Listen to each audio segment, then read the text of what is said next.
وہ لوگ جو ہیں یہ جن کے پاس ذخیرہ ہوتا ہے، زیادہ مقدار میں مال ہوتا ہے، یا جو تھوڑی مقدار میں ان سے لے کر آگے فروخت کرتے ہیں، وہ اس میں ڈیلر کہلائیں گے یا ریٹیلر کہلائیں گے، ہول سیلر کہلائیں گے۔ اس کے بعد اس میں ہے جی کہ اتھارٹی کون سی ہوگی جو ان سب چیزوں کو چیک کرے گی اور قانون نافذ کرے گی۔ وہ اتھارٹی جو حکومت کی طرف سے اس قانون کو نافذ کرنے کے لیے مقرر کی جائے گی، وہ اتھارٹی کہلائے گی۔ حکومت کی مرضی ہے، جس کو مرضی یہ اختیارات دے دے کہ وہ ان سب معاملات کی نگرانی کرے، اور جس کو حکومت مقرر کر دے گی اس سارے معاملات کی نگرانی کے لیے، وہ جو ہے جی اتھارٹی کہلائے گی۔ اور پھر آگے چل کے اس میں بیان کیا گیا کہ حکومت جو ہے، حکومتی اختیارات کیا ہوں گے۔ حکومت کا اختیار یہ ہے کہ وہ حکومت جو ہے وہ اشیاء کی قیمت زیادہ سے زیادہ قیمت مقرر کر سکتے ہیں جتنی حکومت چاہے۔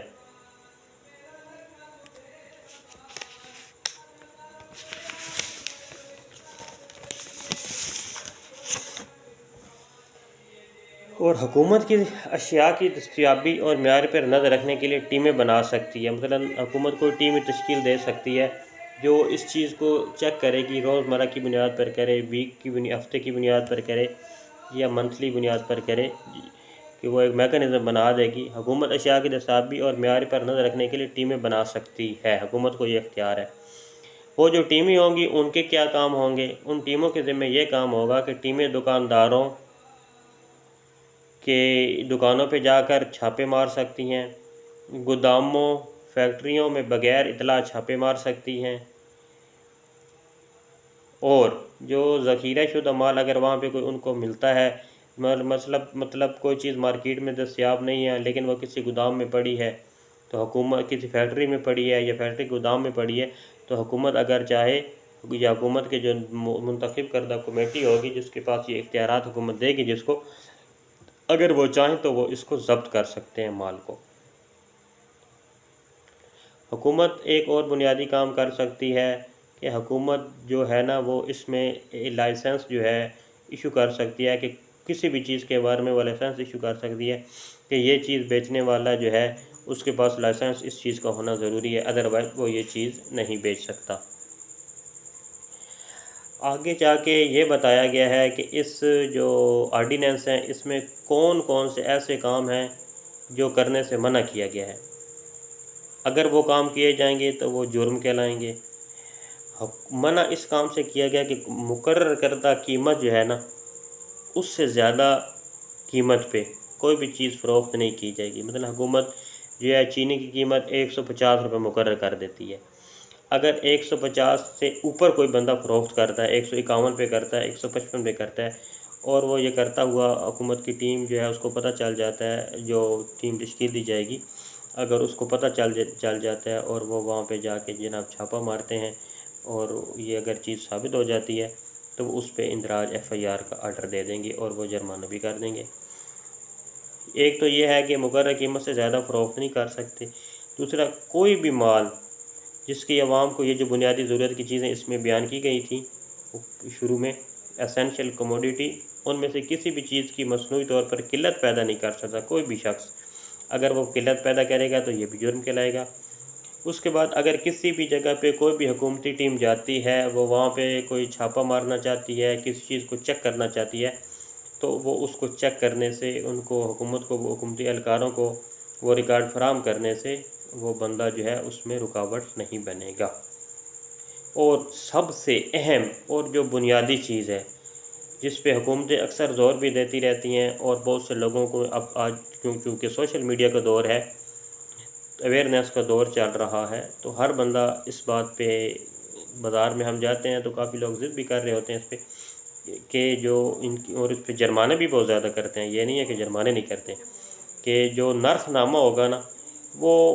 دکان کی فرنٹ پہ لگایا جائے گا، یا کوئی جو بھی ریڈی ہے اس کی ایسی جگہ لگایا جائے گا جہاں پہ آنے والے بندے کو فوری طور پر وہ نظر آ سکے۔ مثلا نرخ نامے سے مراد جو لسٹ دکانداروں کو صبح صبح کمیٹی والے فراہم کر کے آتے ہیں کہ آج کے بھائی یہ لسٹ ہے، اس کے مطابق آپ نے اشیاء فروخت کر دی ہیں، وہ لسٹ جو ہوتی ہے وہ نرخ نامہ کہلاتی ہے۔ اور اس میں پھر دیکھنے کی بات یہ ہے کہ کون کون سے ایسے کام ہوں گے جو جرم کہلائیں گے۔ مطلب یہ ہے کہ کون سے کام جو ہیں وہ دکاندار نے، فیکٹری مالک نے، یا کسی بھی ہول سیلر نے، یا کسی بھی ریٹیلر نے وہ کام نہیں کرنے، وہ اس آرڈیننس کے تحت منع کر دیے گئے ہیں۔ اگر وہ کام کریں گے تو وہ کام تو جرم کہلائیں گے، اور جرم کے جب کرنے پر ملتی ہے سزا، تو پھر جب سزا ملے گی تو پھر چیخیں نکلیں گی۔ جرم کی تعریف اس میں جو بیان کی گئی ہے، اس میں سب سے بنیادی چیز جو ہے، جس کا ہمیں ہر وقت جو پریشانی کا ہمیں سامنا ہوتا ہے کہ جب بھی ہم چیز خریدنے جاتے ہیں تو اس کی قیمت پہلے کی نسبت بڑی ہوتی ہے، تو مقررہ قیمت سے زیادہ پر فروخت کرنا جرم ہے۔ اس کے بعد ذخیرہ اندوزی کرنا جرم ہے، تو جیسے کہ میں نے پہلے آپ کو بولا تھا کہ نرخ نامہ جو ہے وہ اویزہ نہیں کرنا، تو وہ بھی ایک جرم ہے۔ اسی طرح اگر کوئی سرکاری اہلکار کو غلط معلومات فراہم کرتا ہے تو وہ بھی ایک جرم کہلائے گا۔ اور جو معائنہ، جیسے کہ میں نے پہلے بیان کیا کہ معائنہ کرنے والی کوئی چھاپہ مار ٹیم جاتی ہے تو اس کے آگے مذمت کی جاتی ہے، وہ کوئی ریکارڈ طلب کرتی ہے تو وہ اس ریکارڈ فراہم نہیں کیا جاتا، یہ چیز جو ہے جرم ہے۔ اور اس سے آگے جو لاسٹ پہ اس میں ہمیں بتایا گیا ہے وہ یہ ہے کہ اشیاء کا معیار کا نام کی تو کوئی چیز ہی نہیں رہی،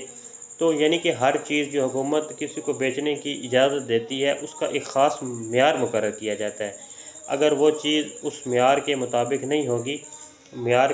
کیونکہ جو چیز بھی پاکستان میں فروخت کی جاتی ہے وہ کسی نہ کسی معیار کے مطابق فروخت کی جاتی ہے، اس کا کوئی معیار ہوتا ہے، کوئی کمپنی کی طرف سے اس کا معیار مقرر کیا جاتا ہے۔ اگر اس معیار سے کم کر کے اس کی کوئی نقل تیار کر کے یا اس میں کوئی ملاوٹ کر کے اگر کوئی چیز بیچی جائے گی تو یہ بھی جو ہے جناب ایک جرم کہلائے گا۔ اب آتے ہیں، یہ تو یہاں تک تو تھی اس کی تعریفیں، اور اس کے بعد جرائم کیا ہیں وہ بتایا گیا ہے۔ اب آگے چل کے ہم اس کے بارے میں جانتے ہیں کہ اگر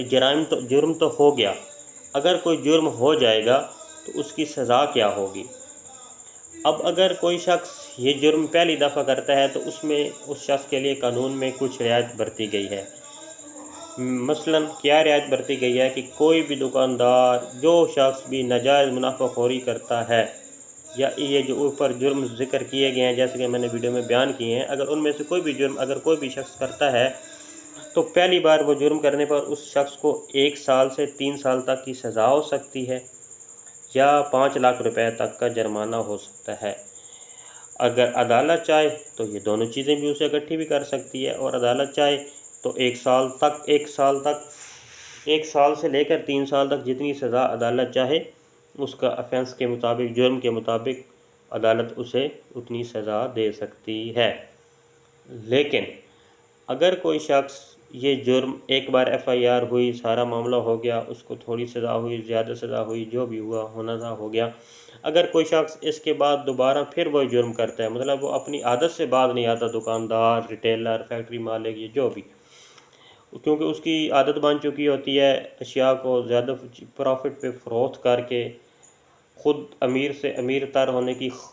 اپنی جو ہے خواہش کو پورا کرنا، اور دوسرے جو مزدور طبقہ ہے یا جو بھی گاہک اس کے پاس جاتا ہے اس کو وہ نقصان پہنچانے کی، جس حد تک وہ نقصان پہنچا سکتا ہے اس کو وہ نقصان پہنچانے کی کوشش دوبارہ کرے گا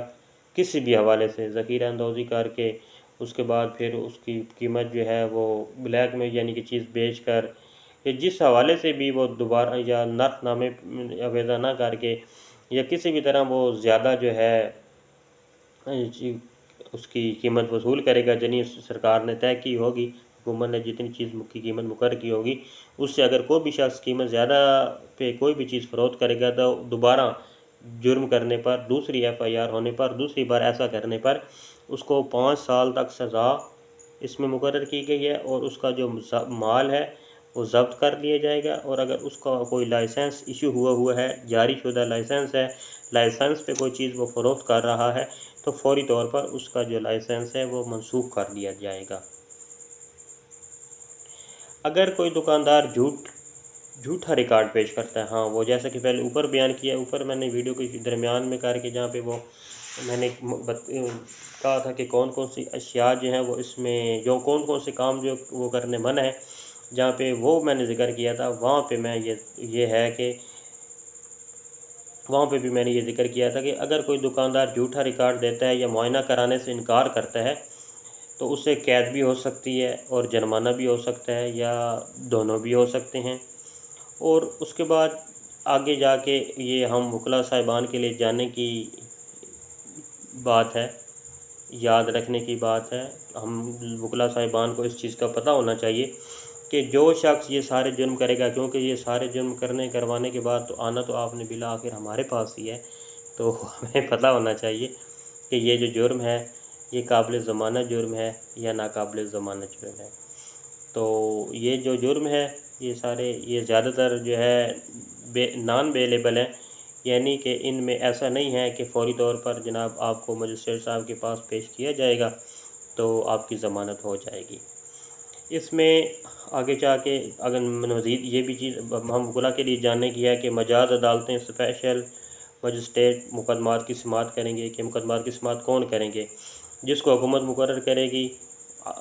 وہ اس کی سماعت کرے گا۔ جو اسپیشل مجسٹریٹ بھی ہو سکتا ہے، کوئی خصوصی عدالت بھی بنائی جا سکتی ہے، اور جو علاقہ کا اس تھانے کا مجسٹریٹ ہوتا ہے ان کو بھی یہ اختیارات دیے جا سکتے ہیں۔ میرے بھائیو، یہ قانون عوام کے تحفظ کے لیے بنایا گیا ہے، اس لیے ضروری تھا بلکہ ضروری ہے کہ ہم سب اس قانون سے واقف ہوں اور اس قانون پر عمل درآمد کروانے میں ہم اپنا کردار ادا کریں۔ جہاں پر بھی ہم ناجائز جو ہے کچھ بھی ناجائز ہوتا ہوا دیکھیں تو پاکستانی شہری ہونے کے ناطے یہ ہمارا بنیادی حق ہے کہ ہم اس کی اطلاع جو متعلقہ مجاز اتھارٹی ہوگی، جو اس کے مطابق مجاز اتھارٹی ہوگی، اس کو ہم اس کی اطلاع کریں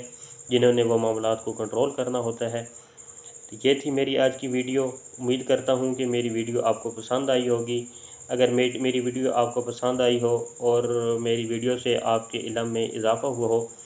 تو میرے والد صاحب کی بخشش کے لیے دعا کیجیے گا اور میرے چینل کو سبسکرائب کیجیے گا، میری ویڈیو کو لائک کیجیے گا، اور اگر ہو سکے تو اس ویڈیو کو آگے شیئر کیجیے گا تاکہ میرے اور آپ کے ساتھ ساتھ کسی اور کے علم میں بھی اضافہ ہو، کیونکہ یہ علم جو ہے اس کو بانٹنا چاہیے، اپنے ساتھ ساتھ دوسروں کا فائدہ بھی سوچنا چاہیے۔ اللہ نے کے بعد